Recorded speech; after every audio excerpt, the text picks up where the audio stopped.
Coba kita lihat hari Senin yang lalu, berapa kapitalisasi pasar Bursa Efek Indonesia?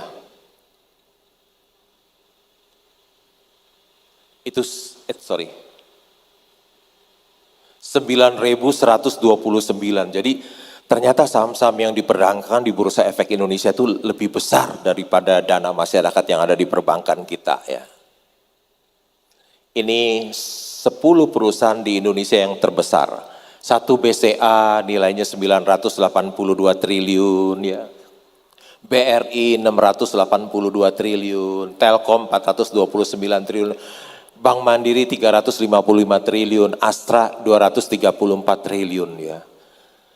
Kalau kita di bursa ngomongnya nggak jutaan, nggak ngomongnya miliatan, tapi triliun ya, karena ada uang yang besar di bursa itu ya.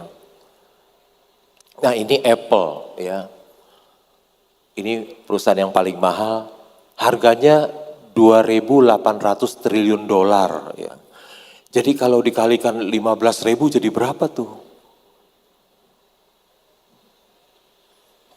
Banyak banget nggak kehitung, bingung hitungnya. Kalau 2.826 itu kali 15.000 itu berapa? Itu baru satu perusahaan, belum yang lain itu. Wah ini saya di Apple.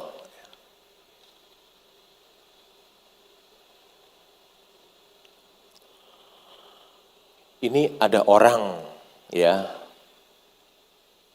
dia punya saham 10%, Ronald Wine ya. Kalau Apple tadi 2 miliar dolar ya, dia punya 10%, duitnya itu sekarang kekayaannya ada 200 miliar dolar, berarti dia orang paling kaya di dunia ya. Tapi sayang, kesalahannya hanya impatient, tidak sabar, kesalahannya itu aja.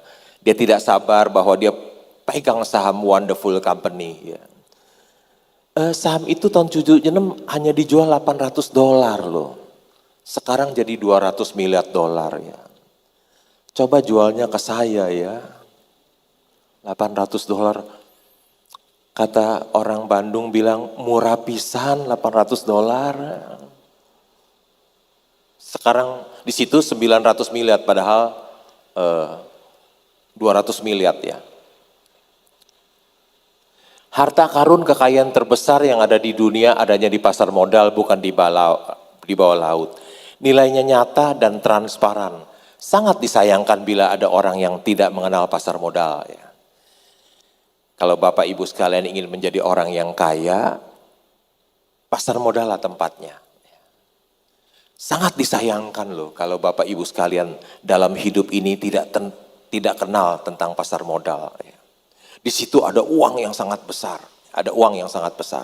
Sangat disayangkan kalau Bapak Ibu sama sekali dalam hidup ini tidak kenal pasar modal ya. Justru kalau Bapak Ibu ingin jadi kaya, pasar modal lah tempatnya. Di situ ada uang yang sangat besar. Nggak mau kenal pasar modal? Sangat disayangkan. Nggak apa-apa sih, cuma sangat disayangkan aja. Wah ini pembungkus Indomie ya. Saya ketika ada di Abu Dhabi, saya foto pembungkus Indominya ada huruf Arab ya. Mengapa saya memilih berinvestasi di bursa saham? Karena perusahaan publik itu menghasilkan produk dan jasa bagi hidup kita. Saya tidak usah jelaskan lagi, tadi Pak Efrel sudah jelaskan. Mengapa saya berinvestasi di Bursa Efek Indonesia? Karena perusahaan publik menciptakan banyak lapangan pekerjaan. Lihat tuh, ada di Astra itu ada 214.000 orang karyawannya. 214.000 yang mendapatkan kesejahteraan dari Astra Internasional. Belum dia punya turutannya seperti suppliernya, dealernya, wah jadi berapa juta, banyak sekali ya. Makin banyak lapangan pekerjaan tercipta, makin sejahtera bangsa dan negara kita. Makin besar Bursa Efek Indonesia, makin sejahtera bangsa dan negara kita. Ada banyak lapangan pekerjaan tercipta. Kalau dulu yang namanya pahlawan itu adalah orang-orang yang berani melawan penjajah Belanda. Kalau sekarang siapa sih? Kita sudah merdeka, siapa yang boleh disebut sebagai pahlawan? Menurut saya adalah orang-orang yang bisa memberikan kesejahteraan kepada banyak orang. Itu adalah pahlawan. Ya. Perusahaan publik banyak memberikan kesejahteraan kepada masyarakat. Ya. Jadi para pemilik perusahaan publik, perusahaan, para eksekutif, dan para pemegang saham mereka adalah pahlawan-pahlawan pada masa sekarang. Ya. Lihat tuh, ada jutaan lapangan pekerjaan tercipta. Ya, ada jutaan lapangan pekerjaan tercipta. Lapangan pekerjaan tercipta, masyarakat kita jadi makmur, kita jadi tinggal di Indonesia jadi aman. Ya. Mengapa yang keempat, mengapa saya memilih menjadi seorang investor saham? Karena perusahaan publik itu adalah pembayar pajak yang besar. Ya. Ini contoh gudang garam. Ya. Tahun 2021 dia bayar cukai 91 triliun. Tahun 2020 membayar cukai 78 triliun. Belum pajak penghasilan badan. Ya. Jadi dalam 2 tahun ini gudang garam itu sudah membayar pajak itu aja sudah 170 triliun 2 tahun ya. Pajak dipakai untuk apa? Untuk pembangunan, untuk membantu rakyat miskin dan lain-lain. Ya.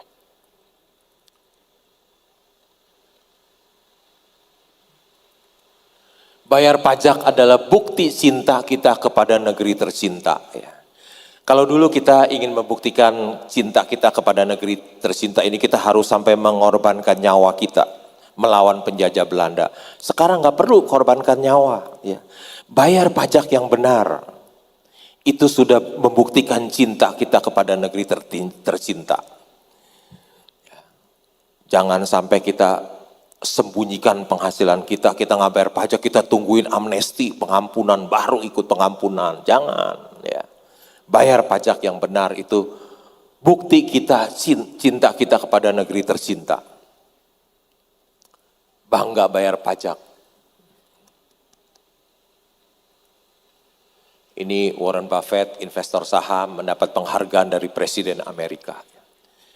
Mungkin di masyarakat kita banyak yang berpikir bahwa seorang investor saham itu seorang penjudi. Tapi mungkin kita tidak pernah berpikir bahwa seorang investor bisa juga jadi pahlawan. Ya. Bursa Efek Indonesia menawarkan imbal hasil tertinggi di antara bursa utama dunia bagi investor saham jangka panjang. Bursa Efek Indonesia memberikan imbal hasil tertinggi bagi investor jangka panjang. Bersyukur saya ada di dalamnya. Ya. Saya kerja di bank 17 tahun, tapi saya tidak taruh uang di bank. Karena apa? Karena bunganya kecil. Barang-barang naik ya.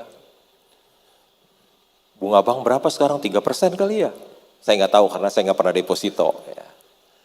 Barang-barang naik, minyak goreng aja dari 14.000 udah 25.000 ya. Kalau kita taruh uang di bank, uang kita tambah hari tambah kecil. Jadi kalau kita taruh uang kita di bank, kita sepertinya membuat diri kita miskin secara pelan-pelan, digerogoti oleh inflasi, makin kecil. Jadi uang kita itu harus kita investasikan. Ya. Saya juga tidak beli obligasi karena obligasi juga bunganya tidak besar. Saya juga tidak beli emas ya karena emas tidak produktif ya. Ini perkataan Warren Buffett, dia bilang, when we took over Berkshire, it was selling at 15 a share, and gold was selling at 20. Ya. Waktu dia beli saham Berkshire itu harganya lebih murah dari emas. Emas 20, harga saham Berkshire itu cuma 15 kata Warren Buffett. Tapi tahun 2019 emas 1.250, sekarang 1.800-an ya.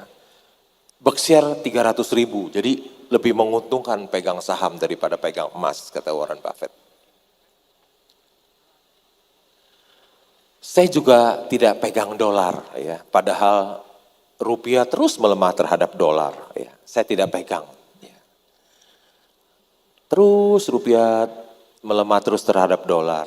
Tapi saya tidak pegang karena saya takut. Biasanya orang yang pegang dolar itu selalu mengharapkan yang buruk yang terjadi. Ya.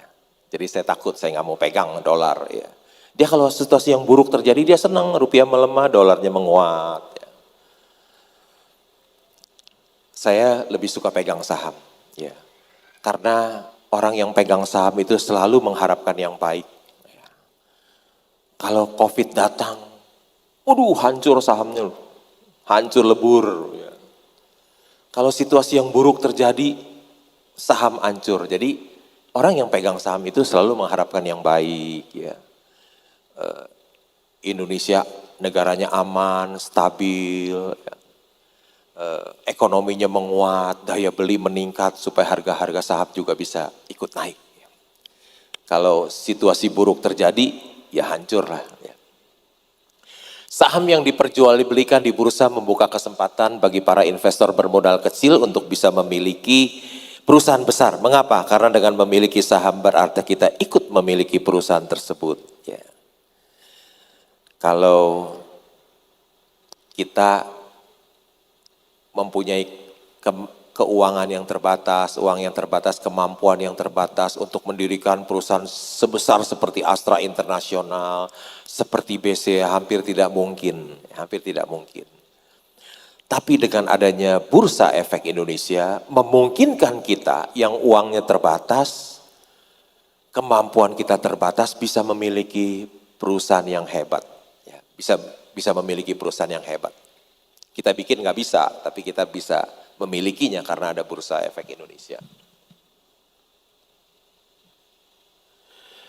Nah, sekarang kita sudah tahu rahasianya untuk memaksimalkan keuntungan investasi, saham is the best choice. Ya. Saham is the best choice. Ya.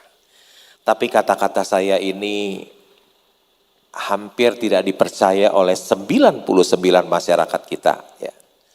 Masyarakat kita kalau punya uang, dia masih taruh uang di bank atau dia belikan properti. Ya.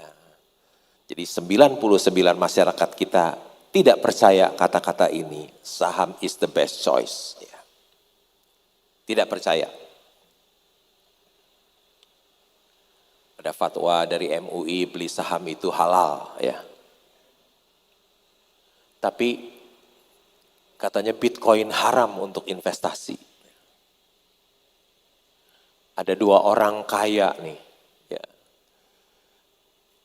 Dia tidak pakai jam tangan Rolex. Ya. Dia tidak pakai berlian, karena the goal is to be rich, not to look rich. Ya. Dia tidak pakai jam tangan Rolex. Ya. Kalau belum lama saya ikut pesta dari satu orang, ya makan. Terus saya nggak tahu, ya. Saya pakai jam tangan Seiko yang sudah saya pakai dari tahun 2005, 17 tahun. Masih saya pakai karena nggak rusak-rusak. Saya nggak tahu orang yang duduk di sebelah saya itu, teman saya baru kasih tahu, Pak, orang yang duduk di sebelah Bapak itu, dia pakai jam tangan 2 miliar loh. Tapi memang dia orang kaya sih. Ya. Crazy rich ya. Dia bilang, the goal is to be rich, not to look rich. Ya. Karena tujuannya adalah menjadi kaya, bukan kelihatan kaya. Ya. Menjadi kaya itu penting, kelihatan kaya tidak penting. Ya. Menjadi kaya itu penting, kelihatan kaya tidak penting. Tapi banyak sekali orang lebih suka kelihatan kaya daripada menjadi kaya. Ya. Masyarakat lebih suka kelihatan kaya daripada kaya beneran. Tapi karena ingin kelihatan kaya, menghabiskan uang banyak, sehingga nggak bisa kaya jadinya. Ini Mike Tyson. Ya. Dia dulu orang susah, karena jadi juara tinju dunia, dia jadi kaya.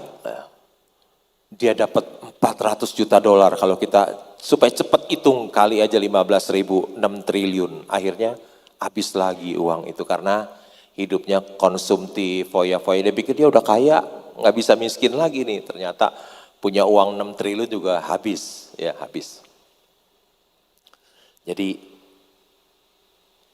hiduplah hemat dan sederhana. Kan ada pepatah mengatakan, hemat pangkal kaya, miskin, boros pangkal miskin. Ingat tuh, hemat pangkal kaya, boros pangkal miskin. Kalau nggak percaya, lakukan deh boros-borosan. Ini terinspirasi dari orang yang bisa menggandakan uang. Orang yang tidak dapat menggandakan uang mencari pengikut sebanyak-banyaknya untuk dimanfaatkan agar ia menjadi kaya. Bukan pengikutnya yang kaya, tapi orang yang dapat menggandakan uang tidak mau pengikut seorang pun. Saya tidak mempunyai pengikut seorang pun. Ada orang yang bikin Instagram followernya berjuta-juta. Lo Keng Hong nggak mau bikin Instagram, nggak mau punya follower satu orang pun. Karena saya tidak mau memanfaatkan follower saya. Saya tidak mau memanfaatkan orang lain. Gak mau follower satu orang pun. Gak punya Instagram. Sekarang kenali apa yang akan dibeli dan beli apa yang kita kenali. Jadi kalau kita mau beli saham tentu kita harus tahu apa yang kita beli. Jangan beli kucing dalam karung. Ini di kafe saham di Bendungan Hilir. Kalau di Jakarta di Bendungan Hilir ada kafe saham, boleh ngopi-ngopi di sana. Di temboknya ada tulisan begini. Tuhan itu Maha Pengampun, tetapi bursa saham tidak kenal belas kasihan. Bursa tidak pernah memberi ampun kepada orang yang tidak tahu apa yang dia beli.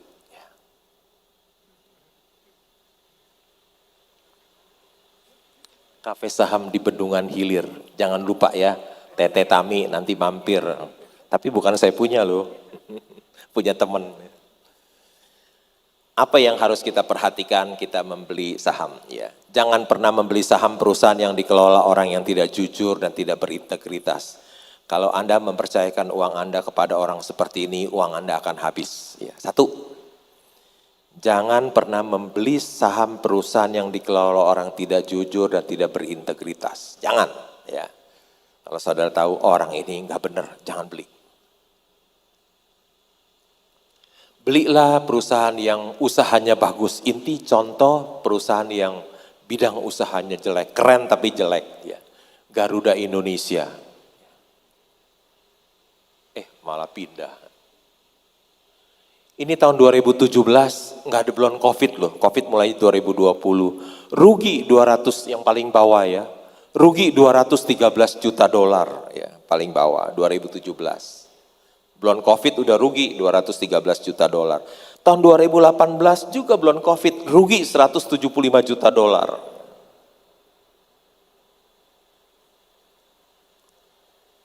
Tahun 2019, rugi 38 juta dolar ya. Rugi yang dapat diatribusikan kepada pemilik entitas induk. Tahun 2020, ketika ada COVID ruginya 2,4 miliar dolar. Kalau dikalikan 15.000 berapa tuh 2,4 miliar dolar? Banyak deh.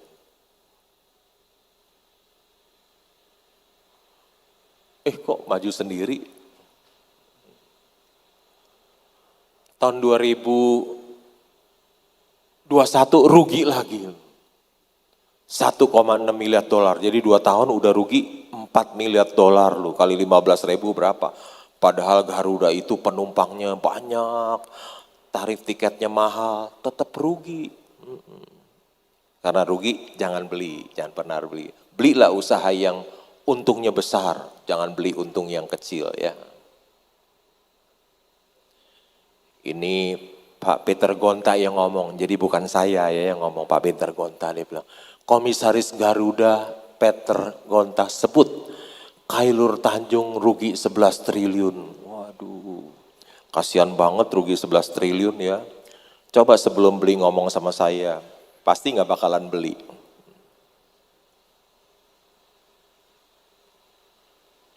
Belilah perusahaan-perusahaan yang untungnya besar dan bertumbuh. Ya, ini contohnya BCA ya. Tahun 2017 labanya 23 triliun, 2018 25 triliun, 2019 28 triliun, 2020 ada COVID, turun banyak kredit macet. Turun juga masih gede, masih 27,1 triliun. 2021 loncat lagi labanya bertumbuh 31,4 triliun. Ya. Memiliki perusahaan yang untung besar seperti memiliki mesin pencetak uang. Wah enak ya, kalau kita cetak uang ditangkap polisi loh. Tapi kalau kita memiliki perusahaan yang untung besar, sama aja kita memiliki mesin pencetak uang, sama. Ini contoh harga saham IPO BCA ya. Ini bukan rekomendasi membeli ya atau menjual. Ini hanya contoh, nggak boleh, bukan rekomendasi membeli atau menjual ya, contoh. Harga IPO BCA 1.400 tahun 2022 tahun yang lalu ya. Sudah di split 4 kali, 1 jadi 2, 2 jadi 4, 4 jadi 8, split 5 jadi 40 ya.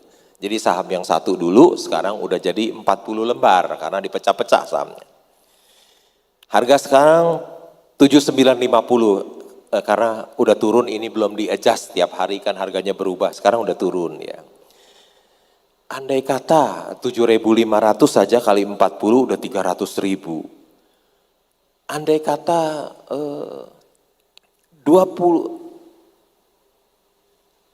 7.500 saja udah 300.000 ya. Udah capital gain 20.000% lebih loh, 20.000%. Lebih untung mana beli saham BCA sama deposito di BCA? Deposito BCA kecil banget ya. Berapa sih? Saya nggak pernah taruh deposito di BCA. Paling 3% kali ya mungkin. Tapi kalau beli saham BCA 22 tahun untungnya 20.000%. Kalau kita beli 1 juta saham nilainya 1,4 miliar, kita tidur tiap hari santai, nggak usah kerja, santai aja tiap hari, santai. Tidur santai, karena sleeping shareholder kan harus tidur kan, nggak usah ngapa-ngapain. Biarlah nanti direksi, komisaris, kepala manajer, karyawan, semua yang kerja keras tiap hari. Kita pemegang saham tidur aja, punya 1,4. Ketika 22 tahun kita bangun, uang itu jadi berapa loh? Jadi 300 miliar loh. 300 miliar. Ini bukan cerita halusinasi, ini kisah yang sudah terjadi. Ini kisah yang sudah terjadi, ya. Bukan hayalan. Ini yang terjadi. Jadi orang-orang yang pegang saham BCA bertahan sampai sekarang, dia jadi orang yang kaya loh. Perlu kerja nggak? Enggak. Tidur aja dan tiap hari bersenang-senang saja.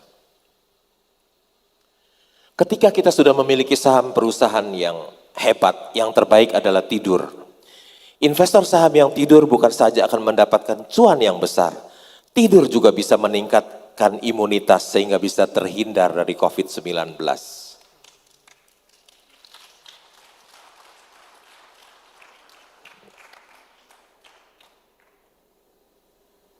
Belilah perusahaan yang valuasimu murah. Ini juga bukan rekomendasi membeli atau menjual, ini hanya contoh kasus saja ya. Ini ada Bank CIMB, harga sahamnya 1040 ya. Terus labanya 3 bulan 1,1 triliun, 1,1 triliun labanya. Harga pasarnya cuma 26 triliun ya.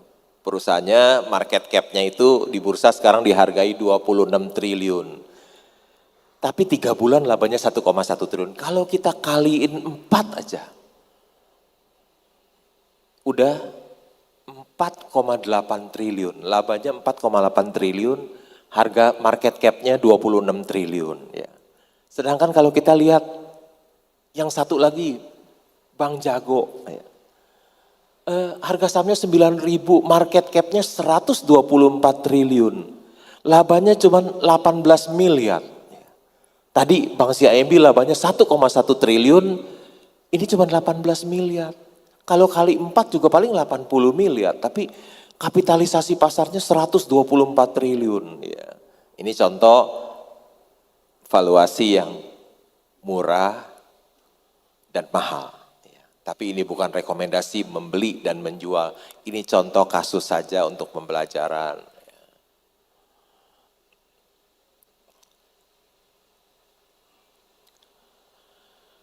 Wah, sekarang batu bara lagi booming ya. Dari $50 mungkin sekarang $390 per ton ya. Saya pernah mengunjungi Kideko Jaya Agung ya. Punya tambang batu bara terbesar nomor 3 di Indonesia. Kebetulan kontraktornya adalah Petrosi. Saya punya 15% saham di Petrosi ya. Jadi saya bisa melihat Kideko Jaya Agung ini anak perusahaannya Indika Energy. Petrosi juga anak perusahaannya Indika Energy. Ini laporan keuangannya.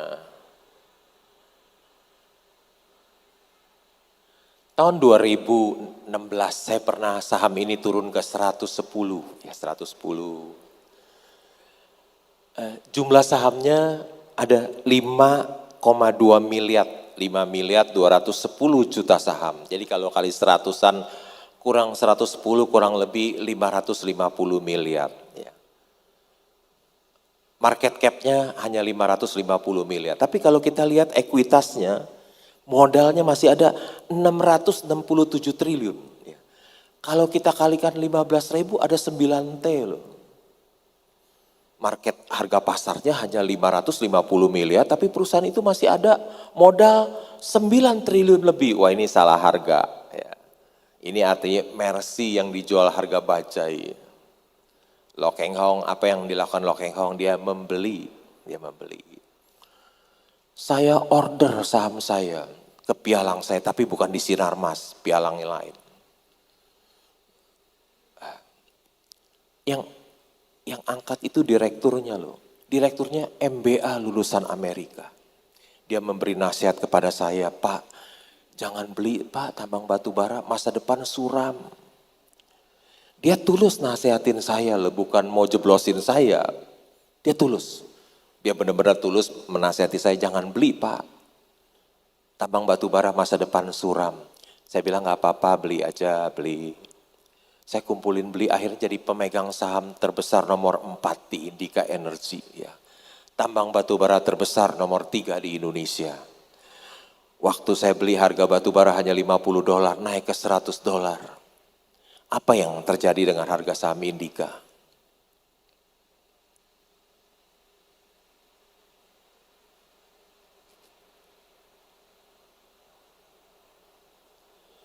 Harga sahamnya dari 106. Dalam 2 tahun dia naik jadi 4.550. Wih, naik 4.000% lebih loh. Dan ketika dia naik, saya take profit ya. Saya jual kepemilikan saya. Wah, saya memperoleh keuntungan yang besar karena saya pemegang saham nomor 4 waktu itu dan harga sahamnya 2 tahun naik 4.000%.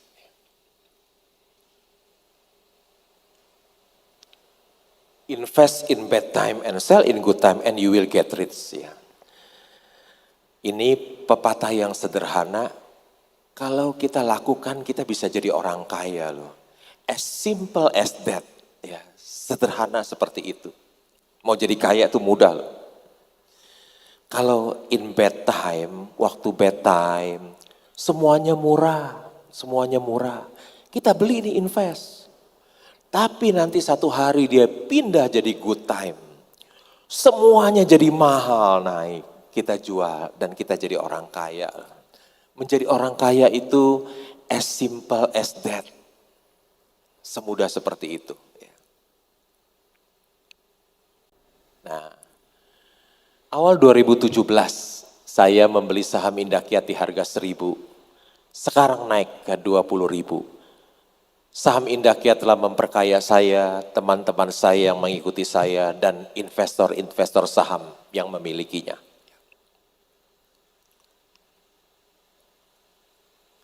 Ini ada koruptor bilang, wah uang korupsi gua kalah banyak. Uang korupsi gua kalah banyak, pastilah ya. Sekarang koruptor-koruptor sekarang yang tertangkap, kalau kita baca di koran, dapat uangnya cuma sedikit, dikit. Oh pasti kalah dengan seorang investor saham. Ya. Jadi kalau Bapak Ibu sekalian masih kerjaannya korupsi, mendingan berhenti loh. Daripada ketangkep nanti malu. Ya. Udah berhenti jadi koruptor, jadi investor saham aja. Dapat duitnya bisa lebih jauh, lebih banyak. Ya. Betapa mudahnya mendapatkan uang di sini. Wih, mudah.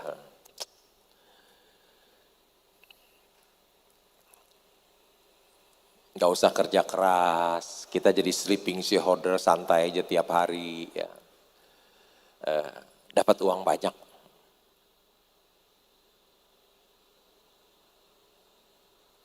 Lihat tuh, gokil kata wartawan CNBC, gokil. Warren Buffett cuan gede 1.720 triliun dari Apple. Waduh. Orang umur 92 tahun masih bisa cuan 1.720 triliun gara-gara beli satu saham Apple. Coba mau dagang apa yang bisa untung 1.720 triliun? Coba, bisa ada nggak ketemu? Mau jual apa? Ayo.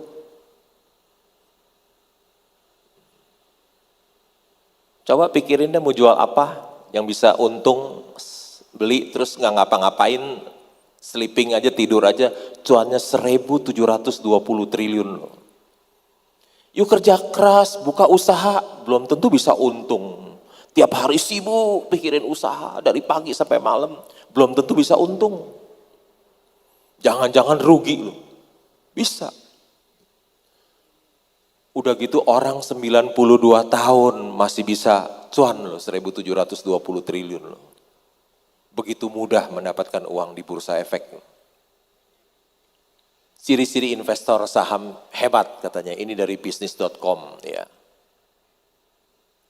Tidak cari uang dari member premium. Ya. Tidak memiliki follower, tidak mencari uang dari seminar, tidak mengelola uang orang lain, beli saham berdasarkan fundamental, 90% hartanya di saham bukan di properti. Ya. Saya pernah visit tambang batu bara yang terbesar di Indonesia, Kaltim Primakol. Tuh, tambangnya salah satu pitsnya besar. Ke sana turun di airport naik pesawat kecil ya. Ini ada 1.001 macam investasi, strategi investasi di bursa efek, di bursa saham. Tapi satu yang saya sampaikan, ini yang terbaik, namanya Rip Van Winkle Investing. Disebut juga buy and hold. Rip Van Winkle adalah tokoh dalam novel karya Washington Irving 1819. Ia suka tidur. Suatu hari ia tidur di bawah sebuah pohon dan baru bangun 20 tahun kemudian. Setelah mendusin ia menyadari bahwa segala sesuatu telah berubah. Istrinya yang galak dan para sahabatnya telah meninggal.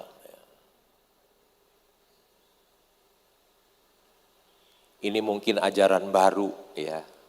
Kalau kita dengar dari orang tua, kita selalu mengajarkan kita kerja keras, kerja keras, kerja keras. Ya. Kerja. Ini ajaran baru. Ada saatnya ketika tidak mengerjakan apapun, merupakan suatu bentuk kecerdasan investasi. Ya. Investor yang bijak dapat menghasilkan uang ketika dia tidur. Tidur adalah jalan untuk meraih kekayaan. Tidak bertindak adalah suatu tindakan yang bagus jika kita sudah memiliki saham perusahaan hebat. Ya, ajaran baru nih. The Tao of Warren Buffett. Ya. Buku itu sudah saya baca 6 kali, mungkin akan baca sampai 10 kali. Makin baca, makin dapat, ajarannya makin meresap. Strategi Warren Buffett ke-44 ya. Do nothing investing ya. Warren Buffett dan partnernya Charlie Munger mempraktekkan do nothing investing ya. Wah, dia jadi salah satu orang terkaya di dunia dengan uang 100 miliar dolar hanya melakukan do nothing investing. Investasi yang tidak melakukan apa-apa. Hanya santai aja. Ya, strategi Warren Buffett ke-7. Tidur itu kaya. Ya. Our portfolio show little change. We continue to make more money when snoring than when active. Ya. Warren Buffett bilang gitu loh. Portofolio dia itu berubahnya sedikit. Dia mendapatkan lebih banyak uang ketika dia ngorok daripada dia aktif. Enak ya. Kita aktif dapat uangnya sedikit, kita ngorok tidur dapat uangnya banyak. Kenapa kita harus tidur? Karena kalau nggak tidur kita akan tergoda untuk menjual saham kita. Baru naik sedikit, udah nggak tahan udah jual, take profit. Kapan kita jadi long term? Ketika saham kita nyangkut, baru kita jadi long term. Kalau saham kita naik sedikit udah nggak tahan, udah buru-buru jual. Wah happy, seneng, cuan sedikit happy. Cuan rugi banyak, hold terus. Jadi orang investor saham itu, biasanya pemain saham itu dia orang yang berani rugi, takut untung. Rugi pegang terus, untung buru-buru jual. Warren Buffett tidur itu kaya katanya. Our portfolio show little change. We continue to make more money when snoring than when active. Gak pernah dengar kan? Lu aktif bekerja sama dia tidur, dia lebih kaya lu ketika dia ngorok. The big money is not in buying and selling the stock, but in waiting. Ini kata Charlie Munger, Warren Buffett yang usianya lebih tua lagi dari dia. The big money is not in buying and selling the stock, but in waiting. Kalau Anda simpan, beli dan simpan, Anda akan kaya. Tapi kalau Anda trading, apalagi scalping, sekuritas Anda yang akan kaya. Jadi Charlie Munger bilang, dapat uang besar itu bukan dari jual beli, tapi dari menunggu. When Jeff Bezos met Warren Buffett, they bilang, Warren, your investing strategy is so simple.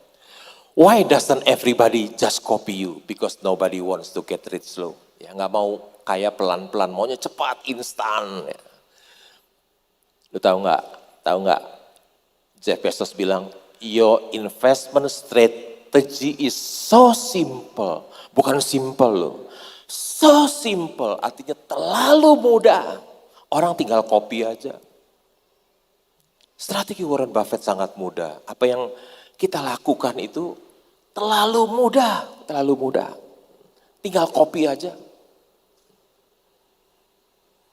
Nggak usah pakai teori EV/EBITDA, nggak usah pakai teori discounted cash flow, nggak usah. Sederhana aja, cuman price earning ratio rendah, price to book ratio rendah, pakai dividen, pendekatan dividen yield, makin sederhana, makin akurat.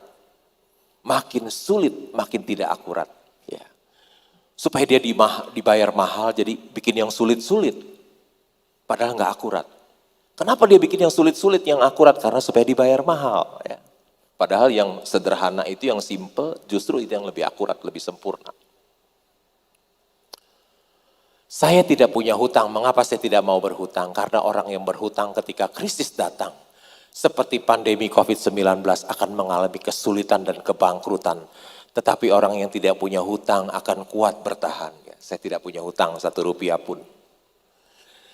Dalam dunia saham ada 2 pendekatan, satu fundamental, satu technical. Analisis fundamental memperhatikan kondisi kandang dan kesehatan sapinya. Sapi adalah analogi untuk perusahaan dan kondisi kandang adalah kondisi pasar modal.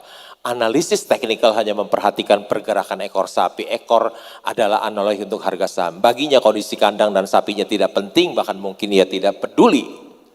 Sapinya sakit atau lagi bete, yang penting ekornya masih bergerak naik turun.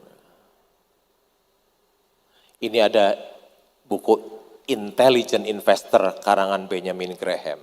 Benjamin Graham itu adalah gurunya Warren Buffett di Columbia University di New York. Warren Buffett ketika usia dia 19 tahun 1949, dia sudah baca buku ini. Dia lihat, orang ini hebat sekali ya, saya mau berguru sama dia. Ternyata dia adalah dosen di Columbia University. Dia langsung berangkat ke sana, kuliah di sana. Di buku ini, di pengantar buku ini ada dikatakan mengenai pendekatan teknikal, ya. Dia bilang, Warren Buffett bilang gini, Benjamin Graham bilang begini, we do not hesitate to declare that this approach is as fallacious as it is popular. Kami tidak ragu-ragu untuk menyatakan, dia bilang loh, kata Benjamin, kami tidak ragu-ragu untuk menyatakan bahwa pendekatan teknikal itu fallacious. Karena saya nggak pernah kuliah di luar negeri, jadi saya buka kamus Hasan Sadli, bahasa Inggris Indonesia. Ternyata Hasan Sadli menerjemahkan kata fallacious ini adalah tidak benar, keliru dan menyesatkan. Ya, pendekatan teknikal itu tidak benar, keliru dan menyesatkan. Itu kata Benjamin Graham, gurunya Warren Buffett. Kalau Bapak Ibu tidak percaya, lakukan saja selamanya. Tidak apa-apa, yang rugi saudara sendiri bukan saya. Saya sudah kasih tahu apa yang Benjamin Graham katakan. Ini buku yang terbaik ya. Dari 24 strategi investasi sederhana dari Warren Buffett. Warren Buffett juga mengatakan, menurut Warren Buffett, analisis yang hanya didasarkan pada grafik, volume, dan pergerakan harga tidak berarti apa-apa, kecuali omong kosong tidak bermakna. Ya. Kalau Bapak Ibu mau pelajari pendekatan teknikal, silakan, tidak apa-apa. Tapi ingat peringatan dari Warren Buffett mengatakan, itu pendekatan yang omong kosong dan tidak bermakna. Ingatlah. Mau dipelajarin seumur hidup juga nggak apa-apa. Abaikan aja perkataan Warren Buffett yang mengatakan pendekatan teknikal itu omong kosong dan tidak bermakna apa-apa. Kalau saudara mau pelajari terus, silakan, tidak apa-apa. Ini strategi Warren Buffett ke-55 mengatakan tidak perlu analisis teknikal. I realized that technical analysis didn't work. Saya dapat kehormatan ya, membuka perdagangan saham yang nilainya 9.000 triliun itu loh.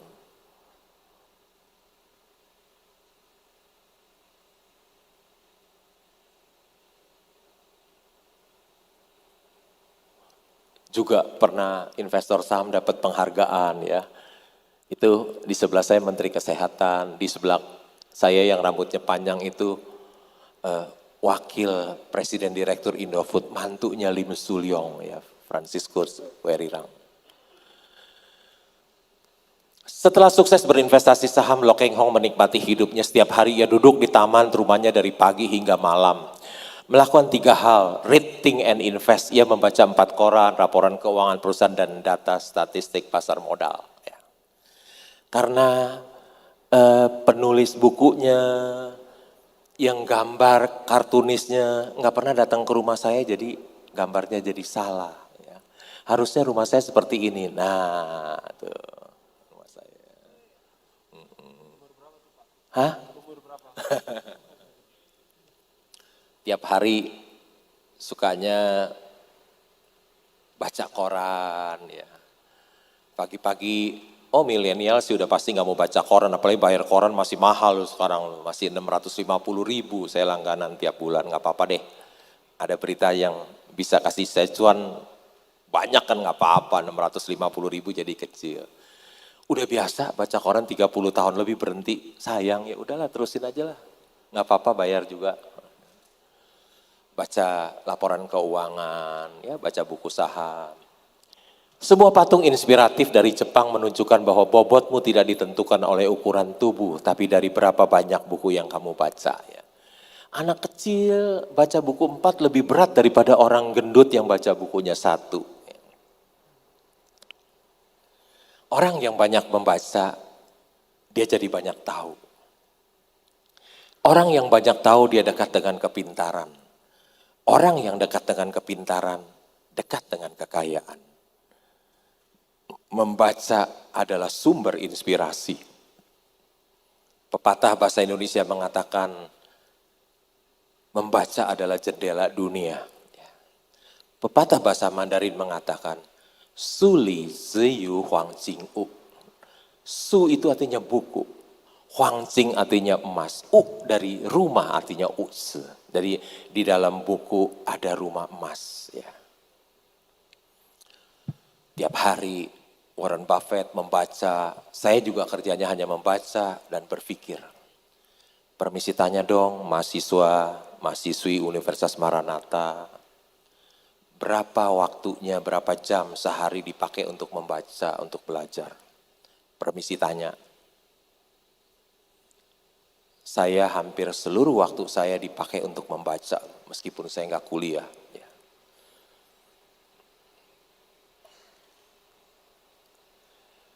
You have to read a zillion corporate annual report and their financial statement. Ini Warren Buffett loh. Baca annual report. Zillion itu saya nggak tahu bahasa Indonesianya apa. Udah saya tafsir sendiri aja. Artinya banyak sekali. Artinya banyak sekali. Kalau orang Bandung bilang loba pisan, ya betul, loba pisan. Zillion. Ya. Warren Buffett tiap hari bacanya laporan keuangan. Ya. Saya kasih tahu rahasia. Ya.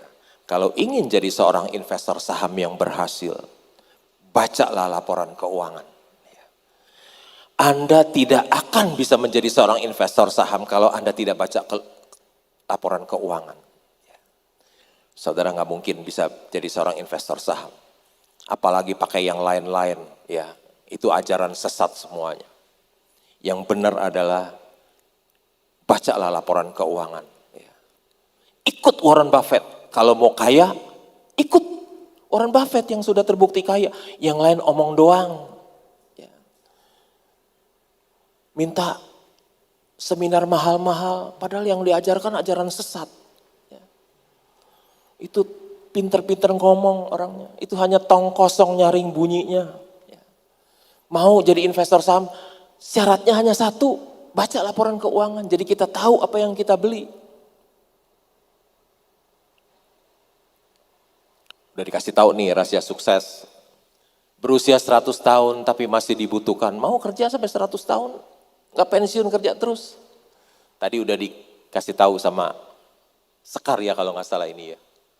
Tuh, if you don't find a way to make money while you sleep, you will work until you die. Kalau Anda tidak bisa menghasilkan uang ketika tidur, Anda harus kerja loh sampai mati, kerja terus. Nggak boleh berhenti, begitu Anda berhenti langsung miskin. Dikatakan ada 5 hal yang saya tidak punya. Apa sih yang kebanyakan orang punya yang saya tidak punya? 1, saya tidak punya kantor loh. Ini teman-teman kita dari Sinarmas semuanya tiap hari ngantor di Sinarmas. Saya nggak punya kantor. Tiap hari di rumah. Oh ternyata saya pemerintah suruh WFH. Saya udah duluan WFH loh.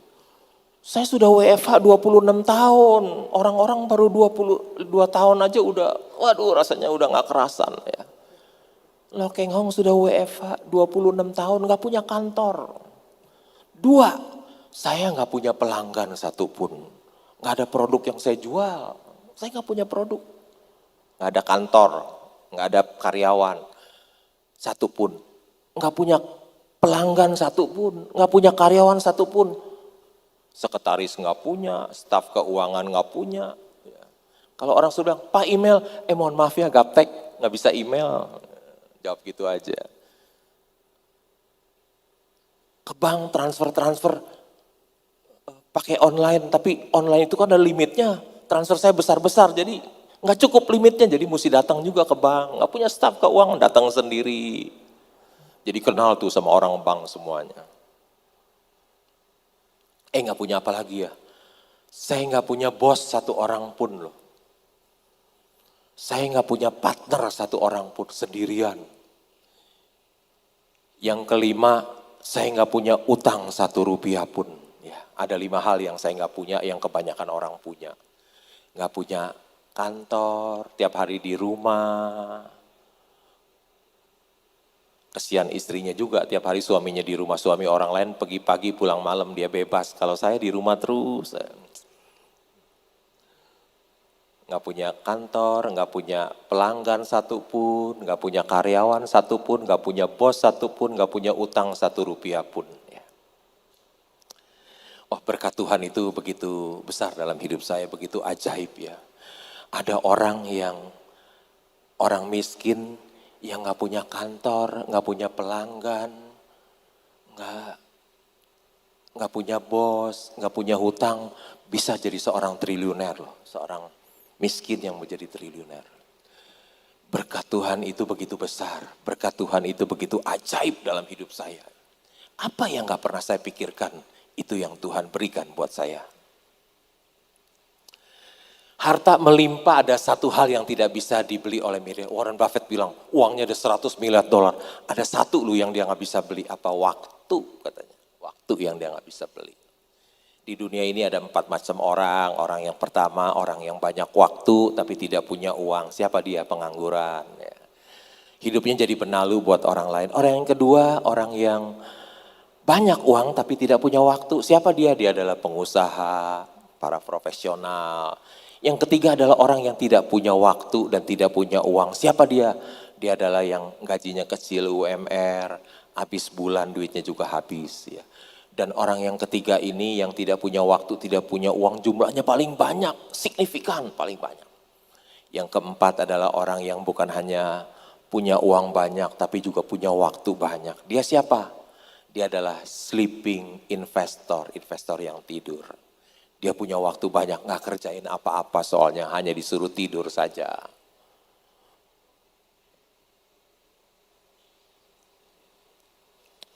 Waktu bukan uang, waktu lebih bernilai dari uang. Uang yang kita belanjakan bisa kita cari lagi, tetapi waktu kita yang telah berlalu tidak bisa kembali lagi.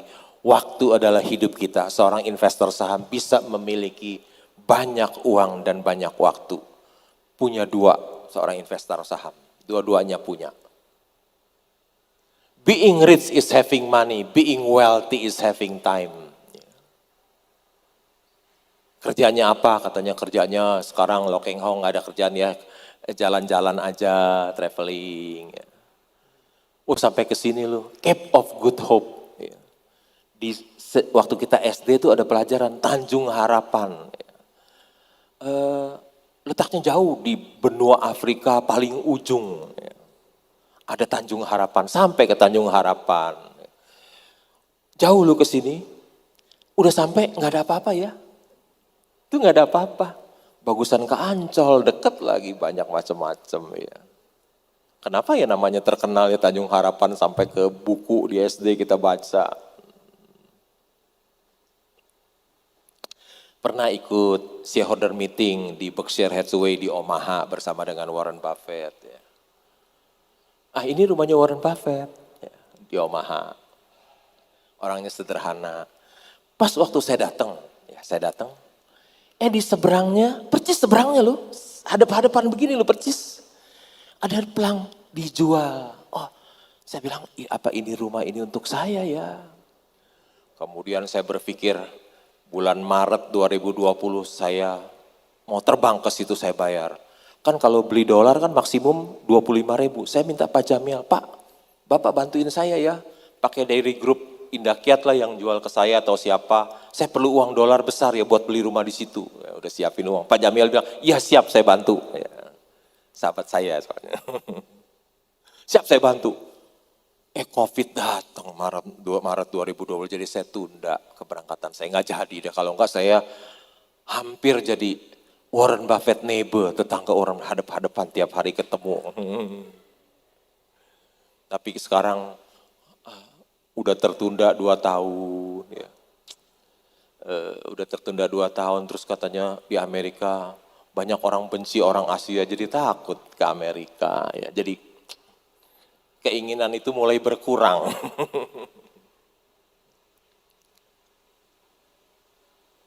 Wah, katanya Warren Buffett suka makan steak goret ya. Saya datang rame loh. hari biasa. Seperti restoran Pandan Wangi. Ya, tadi saya makan di Pandan Wangi, rame, penuh. Itu makan di Steak Goret juga penuh. Saya tahu melalui baca buku Warren Buffett suka makan di Steak Goret di private room. Ya. Terus saya tanya manajer, ada tempat private roomnya Warren Buffett biasa duduk situ? Ada, dia bilang, kosong kamu mau duduk situ? Ya boleh deh, saya duduk situ, saya makan steak. Ya. Cuman orang bule makannya berat tuh segitu tuh. Gede banget, makan separuh udah gak habis, rasanya mual gitu ya.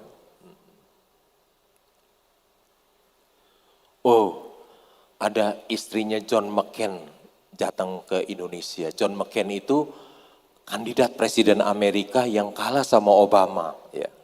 Dia datang, investor saham diundang makan malam loh sama beliau. Ya.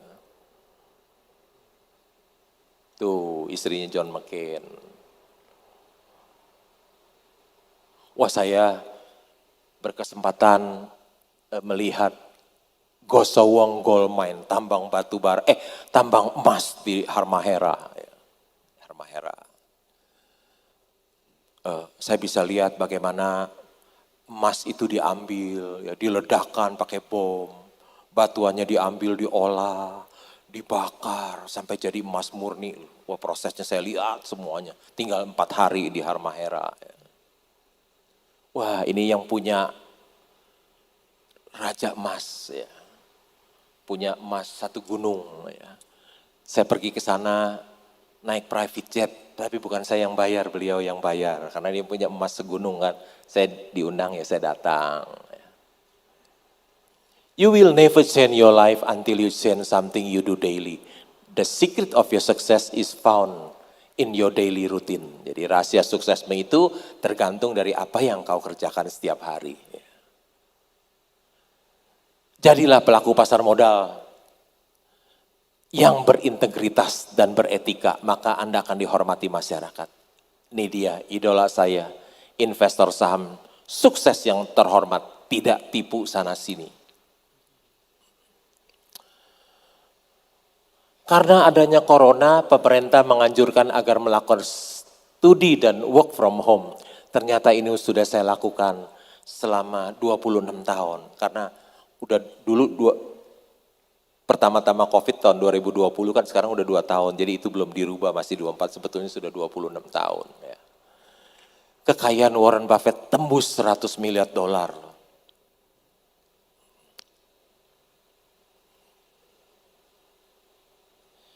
Kalau adik-adik mahasiswa, Bapak Ibu sekalian, berinvestasi di pasar modal, ya. Hidup hemat dan sederhana, uangnya terus diinvestasikan. Satu hari, uang Bapak Ibu sekalian, ada kemungkinan seperti Warren Buffett punya uang 100 miliar dolar. Ya. Kalau Warren Buffett bisa, kenapa mahasiswa-mahasiswi Universitas Maranatha tidak bisa? Pasti bisa. Karena strategi investasi dia dibilang sama Josh Bezos so simple. Artinya bukan hanya sederhana tapi terlalu sederhana, terlalu mudah. Saya pikir apa yang saya sampaikan sampai di sini semoga bermanfaat bagi Bapak Ibu sekalian. Sekian, terima kasih. Ya. Baik, terima kasih banyak Pak Lo Keng Hong yang sudah berbagi dengan kita di sini. Ternyata rahasianya Pak Lo untuk sukses hingga saat ini adalah tidur. Jadi kita mari perbanyak tidur, tapi tidurnya sambil mikir tentu Pak Lo ya, sama bersabar. Oke, saya udah diworo-woro sama panitia ya. Mau berapa pertanyaan panitia Q&A-nya? 2 pertanyaan, silahkan ada yang mau bertanya. Silahkan masnya, panitia boleh dikasih mikrofon. Mohon maaf ya karena keterbatasan waktu, nanti next time mungkin Maranatha mau buat acara lagi dengan Pak Lo bersama-sama dengan IDX ya Bapak ya tentunya ya. Ya silakan. Oh ya, sore Pak Lo, saya Stanley. Jadi saya mau tanya, saya tahu Pak Lo ini udah lama suka saham-saham sektor komoditas yang pasti Bapak punya banyak pengalaman dalam perusahaan-perusahaan sektor batu bara.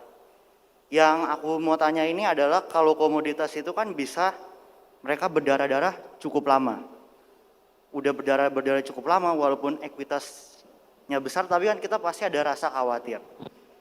Yang aku mau tanya adalah, di luar PI yang rendah, dan mungkin juga tata kelola yang bagus, apa yang kita bisa tahu dari laporan keuangan? Sorry, mic-nya boleh deketin biar lebih jelas. Kurang jelas, boleh dibuka dulu atau maskernya? Oh ya, boleh, Iya. boleh. Ya. Oh ya, diulang aja ya. Oh ya, biar. Oke, jadi aku tahu Pak Lo suka saham sektor komoditas dan udah punya banyak pengalaman dalam perusahaan-perusahaan sektor komoditas. Salah satu yang Pak Lo suka ini kan batu bara, ada MBSS, PTRO, INDY, dan terakhir saya dengar ada anaknya Pak Lo udah dapat Tribagger dari ABMM. Yang saya mau tanya ini, perusahaan sektor komoditas kan kalau rugi kan bisa lama tuh Pak. Bisa rugi lama, tiba-tiba dia bakal untung yang cukup besar. Dan di sana ada turnaround. Tapi yang pasti kita kan ada kekhawatiran di saat dia rugi-rugi terus, walaupun ekuitasnya sangat besar dan mungkin kapitalisasi pasar jauh di bawah ekuitasnya. Yang aku mau tanya, di luar PI yang rendah dan juga tata kelola yang bagus, apa yang bisa kita lihat dari laporan keuangan supaya kita bisa tahu bahwa perusahaan ini bisa bertahan lewatin masa-masa yang berdarah-darah itu, supaya kita bisa sampai di mana masa enaknya. Ya mungkin itu sih. Baik, kita simpan dulu pertanyaan pertama. Pertanyaan kedua boleh tadi yang di belakang. Panitia silakan dipilih yang dari belakang sana.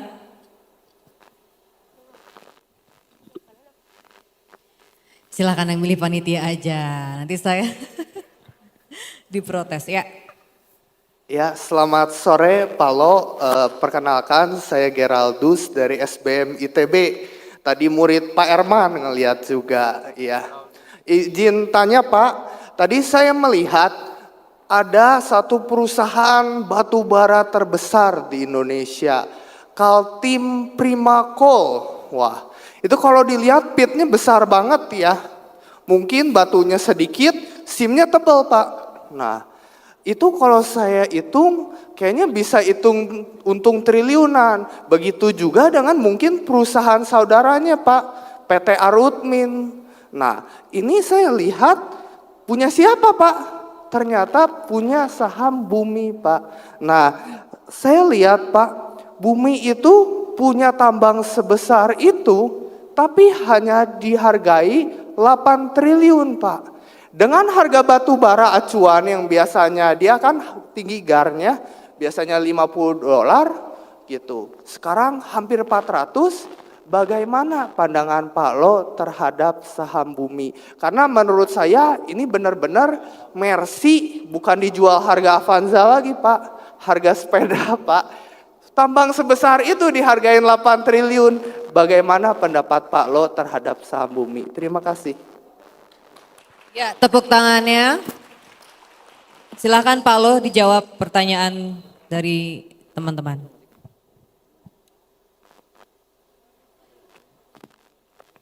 Terima kasih untuk pertanyaannya, Stanley. Ya. Bagaimana saya dikatakan suka komoditas benar? Ya, saya ada untung besar di Indika Energy, ya, itu tambang batu bara terbesar nomor 3 di Indonesia. Saya juga untung di Pulp and Paper, di Indakiat Pulp and Paper. Itu juga Pulp and Paper juga komoditas. Ya.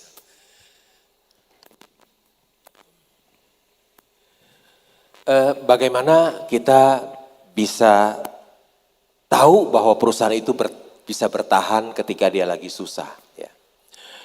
Tentu kita mesti tahu dulu, karena komoditas harganya berfluktuasi. Jadi kalau hari ini tinggi, siap-siap nanti dia turun. Ya. Kalau dia harganya rendah, juga siap-siap sebentar lagi akan naik. Jadi harganya selalu berfluktuasi. Habis naik, terus turun, habis turun juga akan naik. Ya. Jadi kalau perusahaan komoditas lagi susah, susahnya hanya sementara, paling 2 tahun, ya, seperti itu susah. Nanti dia akan untung besar, ya, untung besar. Jadi kita tahu dulu nih, sebentar lagi kalau udah rendah dia pasti akan naik tinggi, ya, satu. Yang kedua, belilah yang perusahaan-perusahaan tadi saya bilang, Saya beli Indika Energy karena modalnya kuat loh. Nilai pasarnya itu 100% perusahaan Indika Energy, tadi saya udah jelasin hanya 550 miliar. Tapi di dalamnya masih ada modalnya 9 triliun gitu kan. Nah itu, modalnya masih kuat, ada 9 triliun. Jadi kita tahu dia pasti bisa bertahan, masih bisa bertahan karena modalnya kuat ya. Jadi kira-kira gitu. Saya beli karena saya tahu sementara susahnya. Yang kedua, modalnya kuat. Jadi saya beli seperti beli Mercy harga bajai, udah saya beli aja lah. Dan nunggunya gampang tuh naiknya. Dari bajai sebentar lagi dia akan balik jadi Mercy lagi ya. Komoditas seperti itu sifatnya. Hari ini Mercy, besok jadi bajai, dari bajai besok lagi Mercy. Jadi waktu dia jadi bajai kita beli, kita tungguin sampai dia jadi Mercy, kita jual. Jadi kaya deh. Invest in bad time and sell in good time. Yeah. And you will get rich. Itu ya Stanley. Okay. Jelas ya Stanley ya. Oke, next Tadi question. dari Geraldus bertanya bagaimana dengan saham Bumi. Ya kalau kita lihat perusahaan tambang-tambang batubara kan harga batubara $50 jadi 300 hampir $400, $390 mungkin. Untungnya besar-besar loh. Ya, untungnya besar-besar. Tentu saja itu pun akan dialami oleh Bumi Resources karena dia adalah tambang batubara terbesar di Indonesia. Ya. Bagaimana menurut pendapat saya? Sebetulnya you nggak usah tanya pendapat saya, kan udah dijawab tadi. Udah dijawab sendiri. Tadi dibilang ini bukan Mercy harga bajai, tapi harga sepeda. Ya itu sudah benar. Itu udah dijawab sendiri sebetulnya. Kira-kira gitu ya. Terima kasih ya. Ya baik, terima kasih Pak Lo. Mohon maaf sekali untuk sesi Q&A-nya hanya dibatasi karena waktu kita juga yang terbatas. Mungkin next time kita akan bikin sesi berikutnya ya teman-teman. Tadi kita belajar bersama-sama ya, bersama Pak Lo Keng Hong ya, yang saya highlight beberapa, the goals is to be rich, not to look rich ya. Melihat di sini juga banyak sekali mungkinnya teman-teman khususnya Gen Z ataupun millennials yang ingin terlihat kaya dengan flexing apa segala macam di sosial media. Ayo kita lebih hidup berhemat, kita hidup lebih sederhana, mencontoh Pak Lo gitu ya. Tidur adalah jalan meraih kekayaan gitu ya. Jadi teman-teman semuanya terima kasih sudah hadir di acara kita hari ini ya. Investasi cerah masa depan, investasi terarah masa depan cerah. Saya juga terima kasih sekali lagi untuk ketiga narasumber kita. Boleh tepuk tangan sekali lagi, ada Avril Sekar dan juga Pak Lo Keng Hong. Saya juga terima kasih untuk Universitas Kristen Maranatha yang sudah bekerja sama dengan baik dengan Sim Invest. Terima kasih Universitas Kristen Maranatha, dan saya Tami Kartanegara mohon maaf jika banyak kekeliruan selama memandu acara. Kita berjumpa di lain kesempatan, kita kembali lagi ke MC. Terima kasih, wassalamualaikum warahmatullahi wabarakatuh.